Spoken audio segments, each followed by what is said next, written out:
Hello and welcome to another podcast of Voice of Crypto. This is a podcast where we talk about Web3, crypto, metaverse, NFT, and everything in between. And today I have Siddharth with me.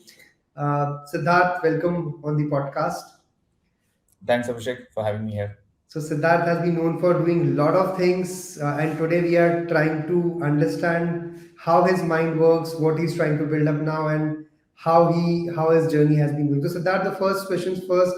Why don't you tell us about your journey, what you used to do before the Web3 birth, and your education and what you did in your early life? Oh my God, I think that goes way back in history, is it? Okay, so before doing WazirX and tegro, I mean, I was always been an entrepreneur. So while I was in college, I started my first company. And between my exams, I used to go and do some business meets, and obviously flunk those papers, which I had to appear later. But then I was very driven to build something, right? During this summer times, I used to always build something. Maybe like I started with building game maps, Counter Strike maps, and it was back then it was very difficult to get people connected in India for Counter Strike, because the servers were not there and many things. And I was trying to create a community, local community, and was just figuring things out, right? Just nothing serious, no business. And right from college is when I started my first business. I was building something for the aviation industry. It is basically a rostering service to help people, figure out which pilot will go where, and stuff around it. So that's when I understood, okay, the world of software and world of business, how it comes together. And fast forward, I started another company called as Three Crumbs. This was about finding cool things to buy around, from your mobile. And and at the time when I started, right, mobile phones were not a big thing yet, right? This was 2010-ish. When we were going to raise money, VCs used to say, why are you making for mobile? Make it for web. People are still using web. I said, hey, no, this is the future. And we got rejected for funding, and many things around that. But somehow we survived, right? Like, we were just trying to push ourselves and to build it. In between that is when I came out with another idea, but we had this this same project going on. What I did is, during the after hours, like say, 10 to 10, after like 9:30 to morning, 10 o'clock, I would work on this other project. I just thought there was potential for that, and without touching the the main project. And somehow for 30 days we did this, and we were able to go live, and luckily we were able to make money out of it. And we were all so we raised money by putting my mom's house on risk, like we took loan against it. And finally, after probably 2 years, we were able to pay that out. It was amazing. But then I had, right after that startup, I had another choice, to join a very good, at a good position in Microsoft, or to do again something in being an entrepreneur. And I knew that I didn't want to get into any big company, even though it was a very good, amazing position where I could do a lot of stuff and had freedom. But then I again went back to saying, "Hey, I want to do something," and that's why with my another co-founder, I joined him. We started a company called as Crowdfire. Crowdfire back then was at least back then we had about just less than 100K users, and from there we took it to almost 23 million users. It is one of the biggest social media marketing tool, right? A lot of folks who do marketing have social media marketing would have used Crowdfire. And that journey was amazing, because we were trying to empower people to go big on the internet, and there's a lot of things around that. While these are my professional work, on the side, I'm a tinker. I keep building stuff, breaking stuff, and back in 2013. Okay, so there used to be this professor who used to come to my office and give us gyan. A good guy, like a good mentor. And then he spoke about Bitcoin for the first time. He said, there's this stuff called as Bitcoin, and it's like internet money, and you just mine, and that's how it works. I was like, hey, how is that possible? Like, you just make money out of where? How is that valuable? Mm. And then he said, hey, how does actual money works? So I made fun of him, but I knew there was something there, right? Because it was Mm. coming from him. And I think 2013 is just when I started, maybe 12, 13, I don't know the exact time, is when I started just at least paying attention to this side, right? Like, how does money work? Because I was very curious about how these things do work. And I understood, oh, it's a belief system, how the value of money comes and Correct. things like that. And it's happening on the side. And probably in 2014, I just decided to start doing Bitcoin mining. I had a couple of graphics card. Back then, I was using graphics card. Was And not this that. was while you were working on your one main startup and one 9 to 10 startup as Yeah, well. yeah. This is. I have a lot of weekend hobbies. Right. I do a lot of stuff. So it was just very casually. I was just mining. I Mm. had graphics guys. I said, "Hey, let's do something." And my room was really hot because of all the mining that was happening, and my mom used to be like always against it. Mm. But it was just casual, right? We just do hundreds of things. This was one of that. But then that got me involved into the world of crypto, not as a business per se, but more like Mm. a, hey, something's on the side is happening. Never Mm. thought I would go so serious into it back then. Mm. And this was fast forward. I was running Crowdfire. This 2017, and this whole crypto boom started coming in. And probably in 2016, I started buying cryptos, Bitcoin. That time Mm. Bitcoin was like $100, probably around there. So I was just casually buying. In terms of INR, maybe I would have bought. I don't know, maybe 30,000 or 40,000 worth. Very, very, very Mm. small amounts, right? Nothing so big. Mm. Even then, to think about just to buy 30 to 40,000 was like too big. It was a Correct. big 1 month amount. salary. Yeah. Yeah, Your yeah, salary. and Yeah. it was very staggered, right? I was just buying 5,000, 10,000, something like that. Mm. And this 2017, market boom happened. Suddenly things were like going up. The $100 price became like $200. And it was Mm. almost reaching 500, $600. And my portfolio was double or maybe almost close to triple. I was excited. I said, "Oh shit, guys! See, Mm. in the office, I was like, telling everybody, and then this is the best investment I did, and I am exiting in the three. I did 3x, and I was like, okay, probably it'll now go down. It happened. Uh, so in terms of INR, the price went from 10,000 to 70,000 bucks. Okay, so Mm. I don't remember how much was it in dollars though. Mm. And this happened, and I was so happy. Like I did this because I was so proud. Like this is my first investment where I Yeah. planned my pocket. Genius investor. You had that genius moment, and then you see it doesn't stop at Mm. 70,000. It Mm. goes to 1 lakh and goes to 1.2 lakhs, Mm. 1.3 lakhs. I was like, oh my god, did I do a mistake? Then you go more deeper into trying to understand. Okay, I knew everything about Bitcoin, but what is Mm. it like? Why is the price going up? I'm not able to understand. And like everybody else, I FOMO'd in and got in again, probably at some price. But then that got me glued to the Mm. the tech side of, sorry, the Bitcoin side. I was doing mining, TK, all that while it was all hobby. Then I got more serious. I said, hey, this is crazy. Let me do some Ethereum mining. So I started doing Mm. Ethereum mining. Bought a couple of second-hand graphics card and started doing it. Mm. And there is a bit of tech because it's when you have I would not say farm because I had probably what like 5 or 6 machines or Mm. cards stuck together. But to manage that, it's not easy. So I came up with ways to cool it. Got a small air condition to cool it, and Mm. do these silly, crazy things, but not something as a serious business. Right.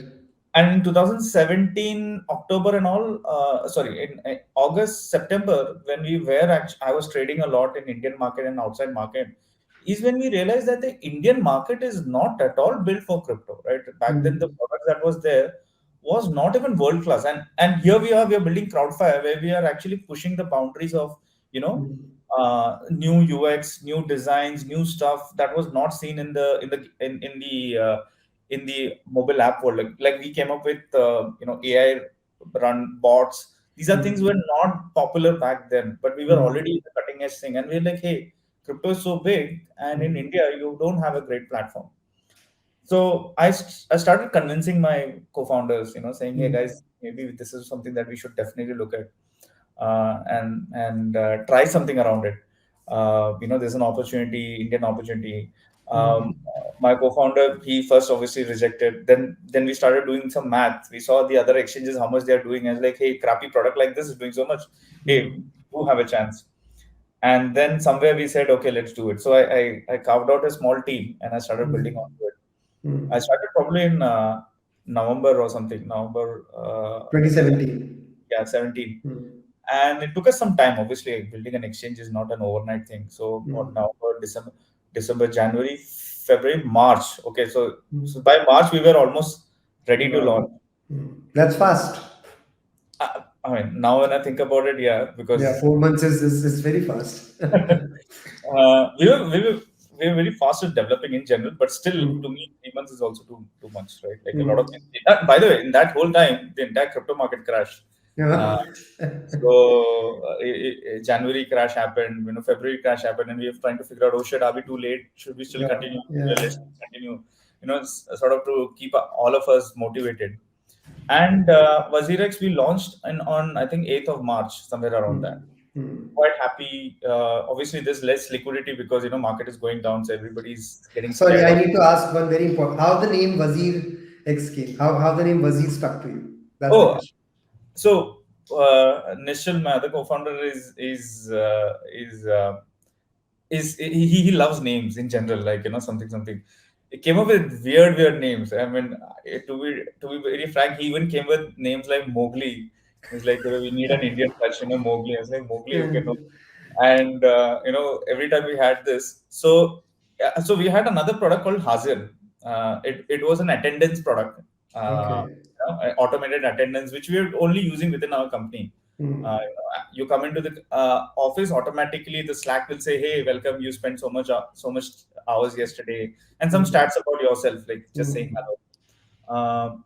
So then this happened, and then somewhere in the name we came up with Wazir. Okay, why mm, Wazir? Because Wazir, if you look at the chess book, mm. the whole chess game, Wazir is actually the queen, right? Correct. And it is the most powerful piece Mm, in chess. right. But most important is it is Mm, second to king, mm. right? So it's Correct. though is the most powerful, but it is Mm, under a king, right? mm, And we love that analogy, like, hey, this seems good. mm. What do we do it? And then I think we were trying to figure we need a modern version of it, and we came up with weird stuff. And I think X took somewhere there. Extreme. And, hey, Yeah. X still makes it feel like it's a little more modern, and Wow. that's how we debuted the name So WazirX. there was no whole brand strategy, presentations, and all that. Nothing. It's just We are yeah, startup, right? So we interesting. and Lovely. and I think I spent a good time figuring out a good logo for it. Mm, It's today when you look at it, it's a dead simple. Everything it's modern. mm, Like mm. otherwise, you'll always think about a crown, and crowns don't look very modern. It doesn't look. Yeah, It it looks has to be that. Yeah, mid. so. Yeah, medieval. I don't know. So many iterations we did, and somehow came to this. Now when I think back, it just feels like it just should have. Correct. Correct. Yeah. Yeah. But yeah, that's how the name came in. But Mm, I think the twist of the story is our launch, right? Like the mm, first month of launch. We launched on 8th March, mm, trying to get people to come and use WazirX, the initial struggle. And maybe on 28th or 24th of May, sorry, I think 2nd May, maybe not even 30 days, right, after launching, mm, is when RBI drops a bomb saying, hey, mm, cryptocurrencies, any businesses which is dealing in cryptocurrencies cannot have a bank account. mm. And they pass this circular to their banks. And that was a blow because suddenly you're like, hey, you're building everything. That And is without so. a bank account, you cannot even build a product, right? You cannot build Right. an exchange. How would people Mm, deposit INR to buy crypto? It's not possible. And then we were like in almost in shock what to do. uh, mm, Between me and my co-founders, we finished a pack of cigarette within like an hour's time, trying to figure out what do we do after the news. mm, uh, and probably somewhere down there, right, was the pivotal moment where me and Nishal sort of shared, where we said, okay, it's very uncertain, but we are like, let's do it. You know, Hmm. it was a turning point where we're like, okay, we'll do it. We'll do it. We don't Without know how. saying the effort, but you were saying just do Just do it. it. Yeah. Yeah, just do it. So what happened in Crowdfire? The other backstory to Crowdfire is a product which helps people go big on social media, Hmm. and Twitter, Facebook, Instagram did not like us because people need not spend ads to get to more people. They can simply spend Organically reach. Okay. $20 Hmm. and then go big. And Hmm. they did not like us for that, right? And they were trying to cut down on Hmm. APIs. So we were fighting a war with them. Hmm. And here, suddenly, because of this crypto, we are like, hey, now we are Another taking one. a new war with RBI or Government of India. Hmm. Um, and we thought, okay, this will be just another thing, right? Because you don't know the gravity of how big or how serious this could be. Correct. And then we go up, rest of the team, everybody is sort of down, not sure, confused because their careers are at risk, and we go and announcing, telling guys, no matter what, we'll do it. Hmm. And that was a tipping point. And then we were only thinking about solutions. How do we find a solution? Problem, okay, fine. How do we Hmm. find a solution? Hmm. And I locked myself in a room, and trying to figure out how do we bypass a bank and still do on ramp and off Okay. ramp, because without Hmm. that, how do you do this? I Hmm. mean, a pretty obvious solution was P2P, but then I Hmm. knew P2P was very difficult to use. The P2P that we back then, there was something called as local bitcoins and everything. And it was very, very difficult to use. And I was like, this is not going to work. Right? It's not something that people won't be able to do it.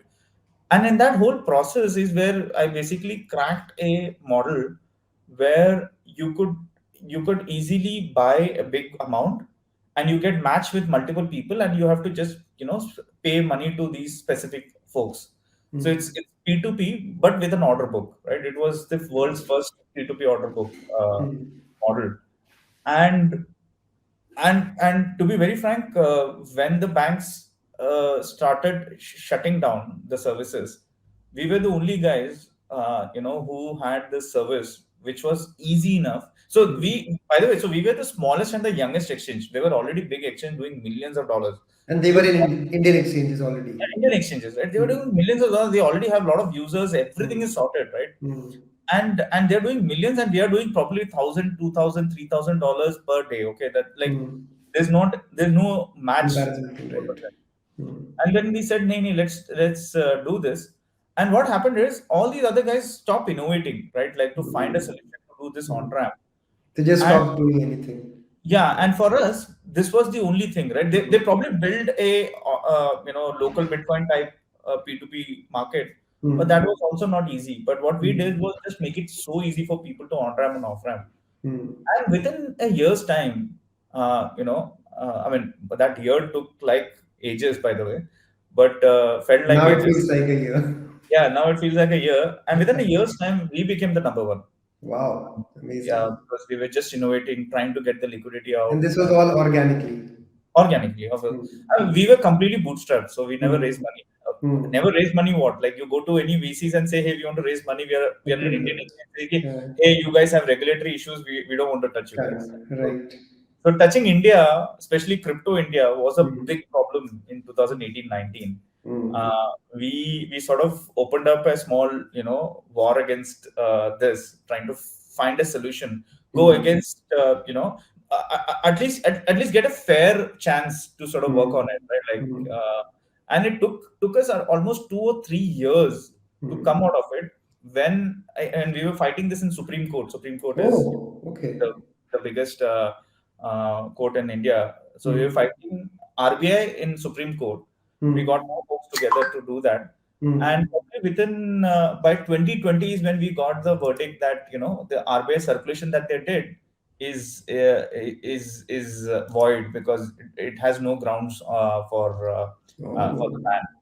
And So for that's, these 3 years, it was all a struggle, is what you mean of to say. course, I mean, it was always a struggle, but then Hmm. 3 years was very, very bad. I think Hmm. in 2019, so this is just before the RBI announcement, is when we got in touch with Binance. Hmm. Binance was seriously looking into coming into India, and there was Hmm. no other exchange bigger than us. Hmm. and they were very interested, and that's how we discussed and had discussed an acquisition. So the Hmm. acquisition happened, and we were now part of Binance. Hmm. And with and also this news broke out, and it was just a very good bull market for India, right? Hmm. 2019, it was pretty amazing. Hmm. In 2021, right? We were doing almost in a year we did close to 40 to 50 billion in volume. Wow. Hmm. To give you a perspective, so in Jan 21, when our monthly volume was barely 200 million. Uh, Hmm. and the next biggest stock market, so the second biggest stock market is Bombay Stock Exchange in India. Hmm. Hmm. And Bombay Stock Exchange technically does 19 billion a month. Okay, that's the volume, Wow. stock volume. Hmm. Uh, and I told my team, like, hey guys, we need to beat that. This Hmm. year we need to beat this, and we were working really hard to do that, right? So Jan Hmm. happened. I think February or Jan itself is when we did the first billion a month. Okay, Hmm. then it went to 2 billion, then it went to five, seven, eight, and I Hmm. think till November we were almost at 9 billion, 9.5 Wow. billion, almost close to 10 billion a month, and Hmm. that is just half of what a Indian stock exchange, Traditional. Hmm. Bombay Stock Exchange, which has been there for ages, okay, Yeah, 20 years. yeah, correct. Right? So imagine everything is organic, right? Everything is Hmm. happening organic. Imagine Hmm. the power of crypto, how it has. Potential. Hmm. It's like it's a small signal towards what's going Hmm. to come, right, in Hmm. next 10 years or 5 years, and Correct. that was really relieving. And what happened is in November again, the lobbies come in, banks were against crypto again, Hmm. unofficially, Hmm. whatever. Like, so we had again the banking route was cut down, Hmm. and that stopped more people from coming in. But if it had Hmm. it been still growing, it would Understood. have grown even more, and we would have at Hmm. least made a milestone there. Hmm. So yeah, I think that was like a high level of the whole WazirX journey. How it came to Web3, and sort of trying to take the market to more Hmm. people, right?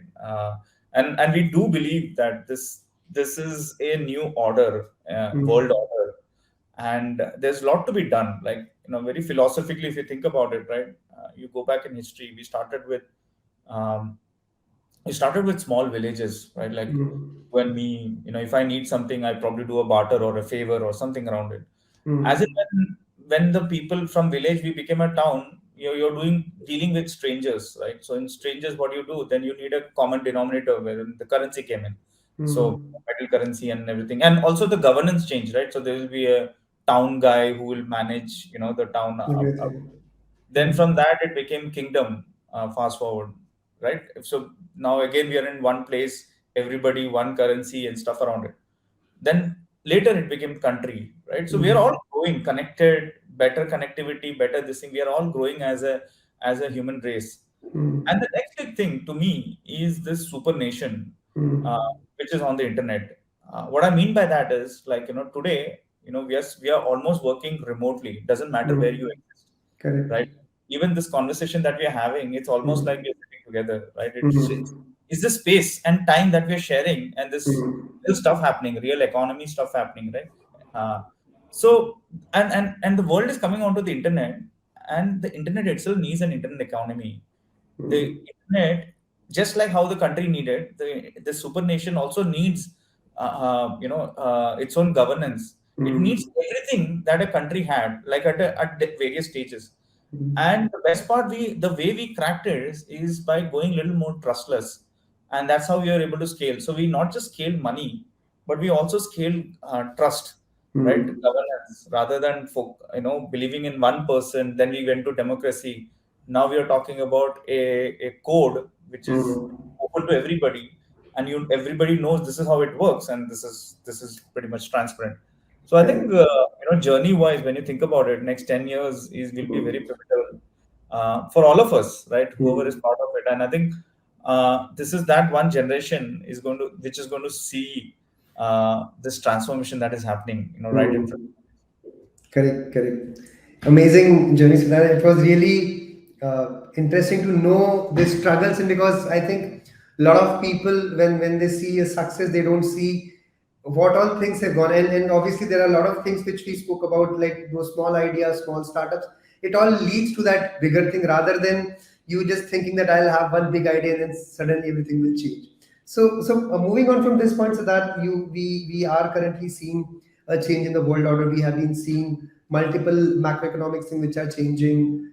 US losing the traditional power, a dollar losing its value, China bringing it up, and I'm sure you have seen these things happening in your career. If you talk about, you have been one of those crypto OGs. What has been happening currently in US against crypto? So where do you think markets will move?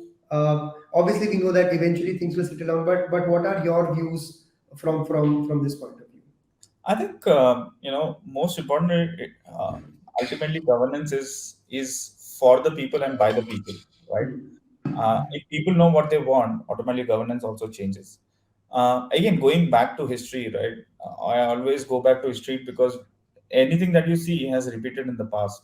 So think about it, right? When from a kingdom era we are going to a country era, right? There's obviously a lot of uh, change that is happening, resistance that is coming in because prince don't want to leave their country and become part of something. Maybe it is bigger, it's good for everything, but he's losing a power, right? Hmm. Nobody wants that. So that struggle takes time, right? That change takes time. There's a lot of discussion happens around it, but the rate at which we are adopting technology and the rate of like it is because of this regulation, the business is not stopping, right? Hmm. Adoption of crypto is not stopping. That is happening at a high, it's at a very exponential level, right? People are getting into it. People, there are thousands of startups who are figuring out new problems, solving new problems. Like in 2017, when I was, trying to convince startup guys to build for crypto, they were like, "Hey, we don't know much." Everybody Hmm. like you hardly meet people who are doing anything in crypto, and if you meet somebody, it's like, oh my god, like you are also Hmm. like And a it's lot of like people might not be even publicly open about it as well, because I mean, it was seen as a taboo yeah, initially. it was seen as yeah, I think that's one thing, right? When people come to know that I'm in crypto, some of Yeah, my distant relatives will also do via saying he's doing yeah. something illegal, be Really, careful, stuff like that. correct. It's like, hey, we're not doing anything Hmm. illegal, it's all fine. uh, Correct. but I think because of this innovation that's happening, adoption that is happening, it's an inevitable future, right? Hmm. um, in the short term, what to expect? Let's think about it, right? So Hmm. obviously there'll be a resistance that's going to come in. There will be most of the laws that you see has been evolved around an old world, right? Like, and it has been done for the people, right? It was never done against people. It's just that now the problem that we have today is completely different, and the old laws doesn't work there, right? Because Hmm. laws are laws, right? You can't just change it overnight and say, hey, we have to treat this different. So I think the most important thing is to treating this different, right? To Hmm. look at crypto or the industry that we are in a very different way. Some of the mechanics remain same, but I think the scope is a little different, and I Hmm. think that's the first step towards it. For example, when during this whole convincing part where we've been talking to a lot of government officials in India, trying to educate them about crypto. All we Hmm. were doing is trying to educate people about crypto rather than somebody saying, hey, it's illegal, Hmm. some rumor there, here, but trying to tell them what is the fundamental behind it, why we believe in it, and why you should also think about Hmm. how it would impact the country as well, right? Hmm. And starting with education is one of the most important thing. Hmm. Yes, anything that comes new, like I remember, when internet was new, a Hmm. lot of parents used to think the only reason people use Hmm. internet was for some shady stuff, right? Correct. There's Correct. nothing productive happening, right? But Hmm. look at today internet, they're also on internet, they're using WhatsApp, Right. everything, even your grandpa, grandmas, everybody, right? So the internet Right. is changing things, like the application can be different. We are Hmm. too early to judge that this is bad. Hmm. But I think it is okay for these things to exist because that keeps other folks in check. So Hmm. if it was completely wild west, right? Imagine the kind of scams that would have happened, the kind of things that would have gone in. Now there is still an inherent fear that you still have to follow the old world, Hmm. and within some Regulations. framework, Hmm. so that you don't, I mean, if maybe there are only 30-40% of the people who are doing good job, or maybe 80% of people are doing good job, but there are this 10% of Hmm. people who do Hmm. bad things, right?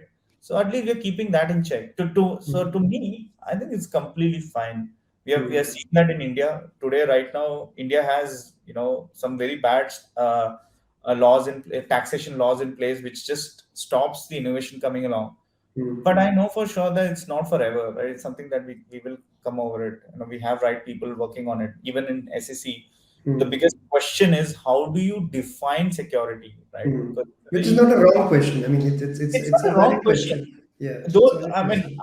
even before going against it, I think they should have done a definition of it, right? So Hmm. the whole problem is how do we classify this new world, right? Hmm. That's the biggest problem. One of the places that I've been pushing was like, can we classify it into a digital commodity, right? Hmm. And then have rules of regulations around it, or give Hmm. it a sandbox environment for some time to see how Hmm. it dwells. So I Hmm. think we are going to go through this. It's completely normal.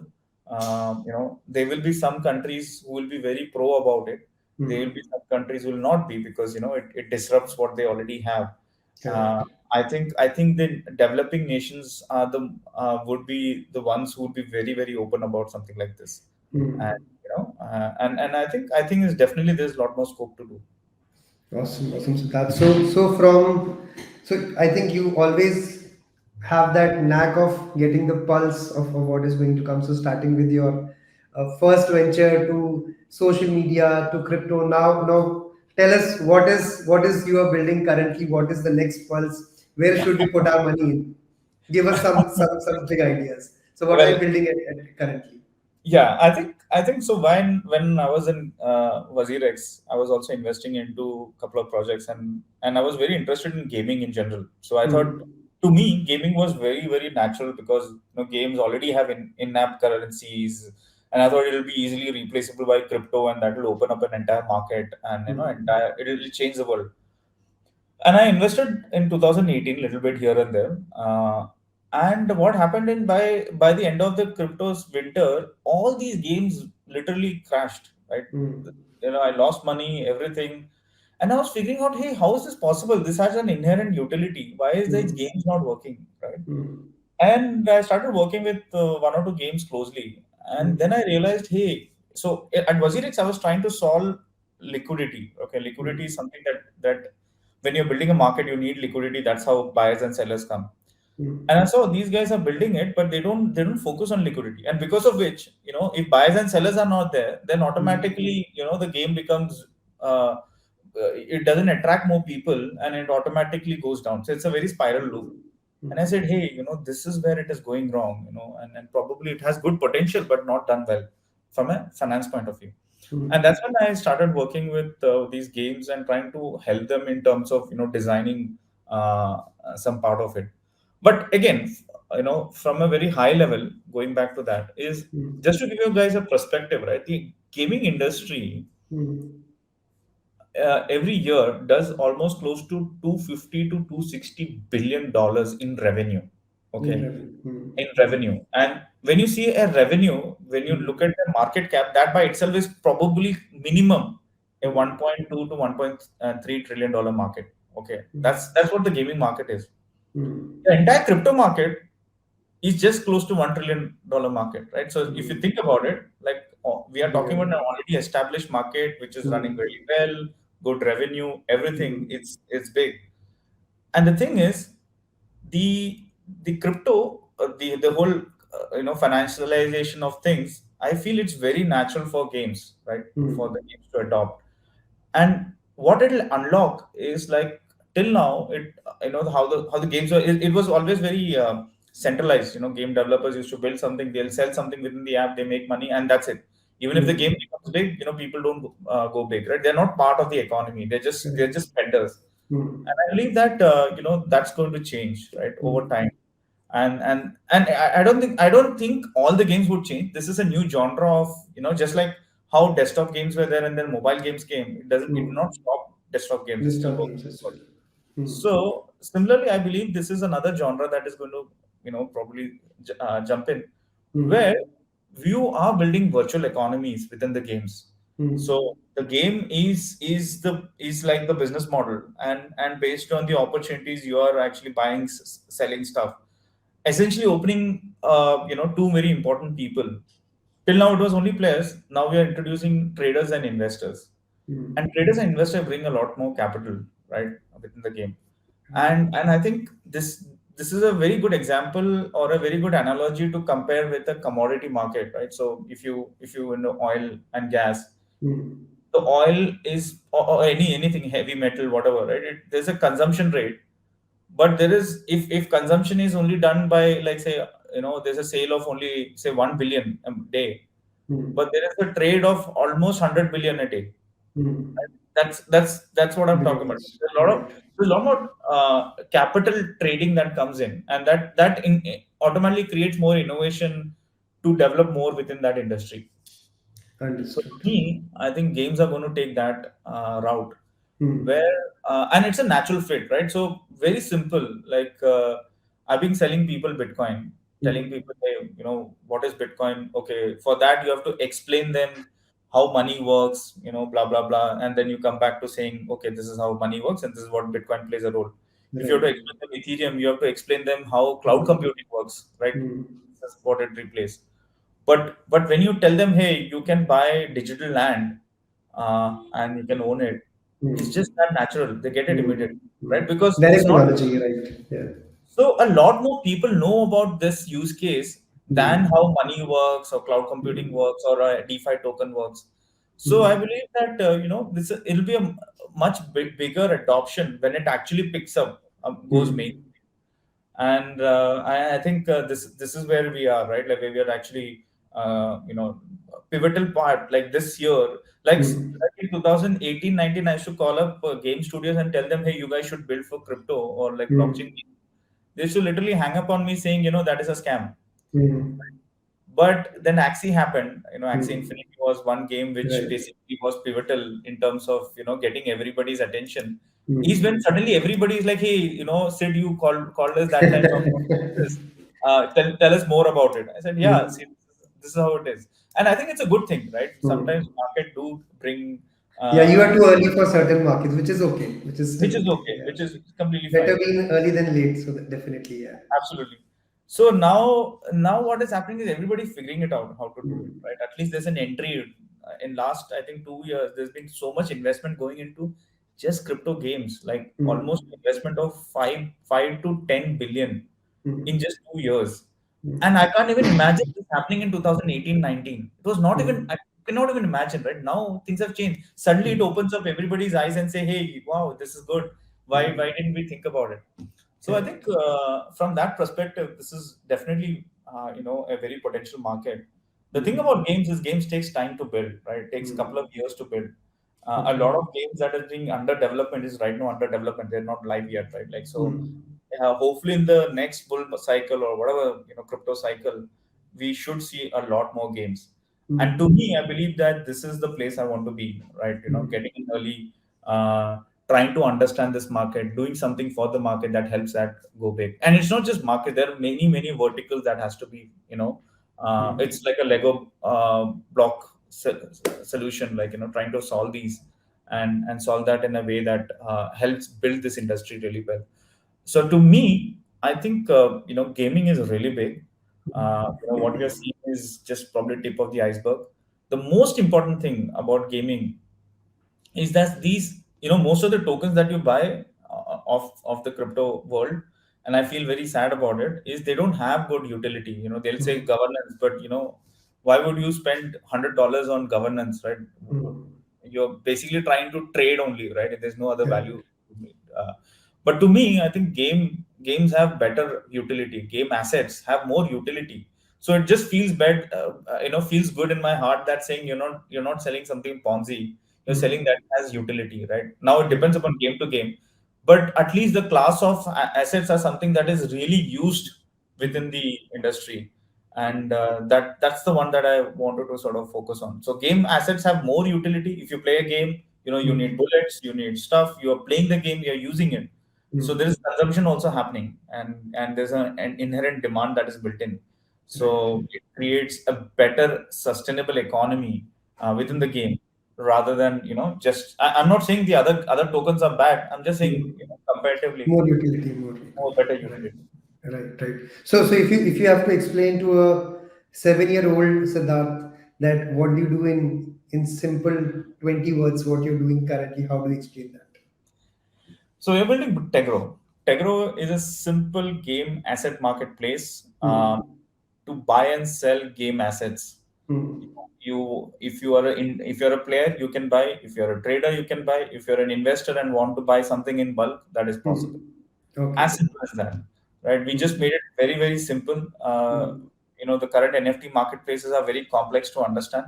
Hmm. This one is built around liquidity. The biggest problem was NFT marketplace is you don't get liquidity. Here, Hmm. we are building layers of products, financial layers to create better liquidity, and that Is hopefully all. would attract the next millions of users.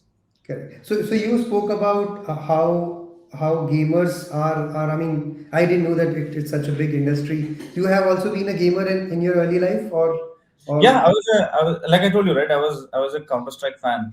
right, Uh, I played a lot. I think a lot of folks from my generation played Counter Strike. I think right, yes, it right. is uh, Fortnite. But coming from that, Hmm. I do believe that it's usually games are the pivotal industry which adopts new technology before anybody else. Like Hmm. virtual currency was something that was there in games since ever, right? Hmm. How the game internal economics work, many Hmm. things, right? Like streaming, many technologies come early there.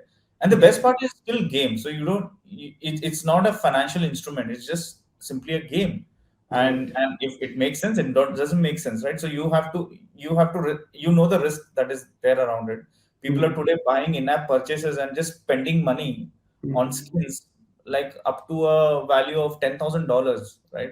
So Hmm. digital shoes, by the way, sells more Hmm. expensive than real shoes, and that's the Wow. reality.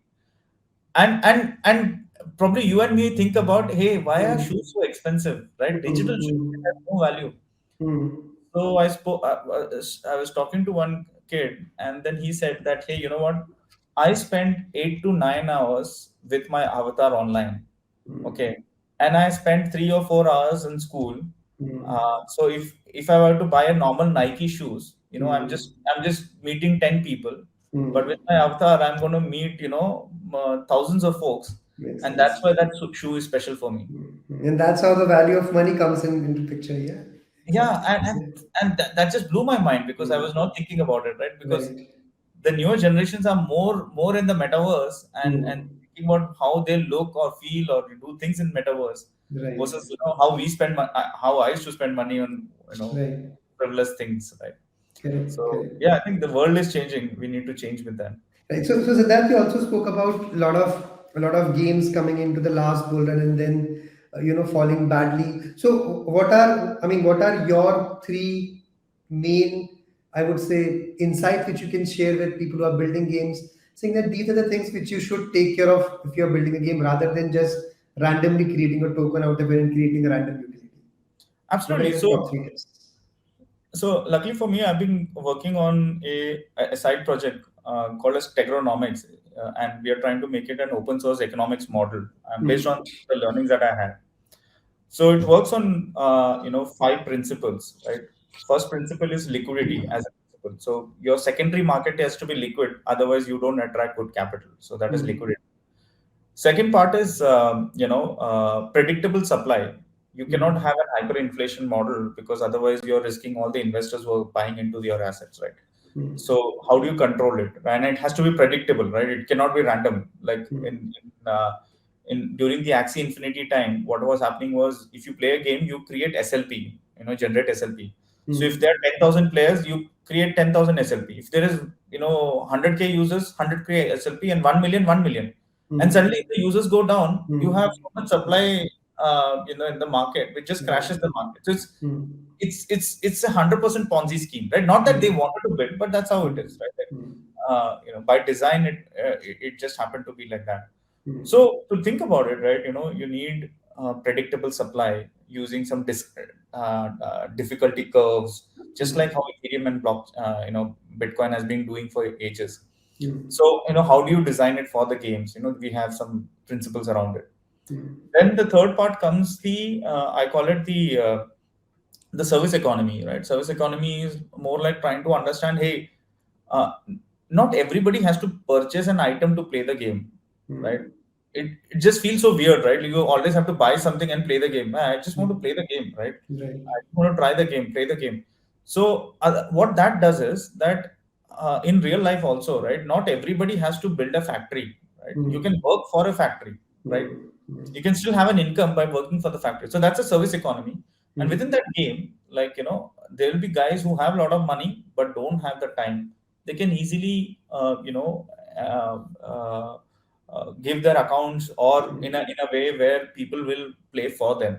And and that economy has to be built. So when you're talking about an economy has a lot of layers. One is service layer, and then there is product layer, consumer layer, many things, right? If you negate one, still it is unsustainable. Correct. So you have to build an economy which basically completes this cycle. And I think that is where this economics comes in. And the last part is the governance. How do you govern every bit and part of it? So, like, when it comes to the liquidity, right? What is a supply? How do you define a supply? So I follow Maslow's law of hierarchy, which is the real economy demand. So you have a pyramid, okay? The bottom of the pyramid is like the need-based economy. What's a need-based economy? It's like food, water, basic stuff that everybody needs. You and me, everybody needs, like, clothes. These are need-based economy. Then comes a want-based economy. Want-based economy is more like, okay, good to have a car, or good to own a house, or good to have certain things, or good to have a watch, right? So these are want-based economy. It's like, it's little better than need.